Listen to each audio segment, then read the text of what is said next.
Resist the devil and he will flee. But if we have, because we think that it's not a sin, but if we allow these thoughts to linger, such as sexual thoughts, just because we had a dream and we weren't fully in control, right? We know this. But if we allow these dreams to linger in our mind, it'll produce fruit. We're actually allowing the devil to see what we are still weak in. I've learned this, that even in our unconscious, it shows what we're consciously thinking. And I've become so strong in my dreams now, not me, but the power of the Holy Spirit, because I'm committed, and I don't want to sin ever.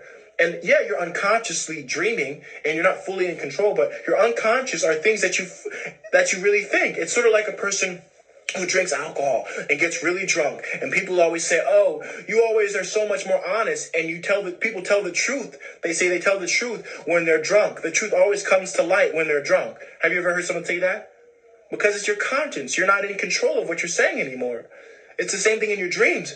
You know, if you in your dreams and you're seduced and you're in your dreams and then you see all these sexual things happening, that's what you really are allowing to happen, and you sort of want those things to happen. I begin to realize that now in my dreams, I'm fighting back. I'm running away from these things in my dream. Whereas at the beginning, I was losing. But from the enemy, I was losing. And now in my dreams, I fight back. And now the enemy has to go back to the drawing board and say, man, how else can we defeat this person? How else can we defeat this child of God? He's getting stronger. And I'm not strong alone. I'm weak, but my strength comes from the Lord. My strength comes from Jesus Christ. And it's because I eagerly seek him daily. I'm in his word because I don't want my unconscious to be a weakness. The enemy's not going to have a weakness or an entryway anywhere into my life. Not even in my dreams.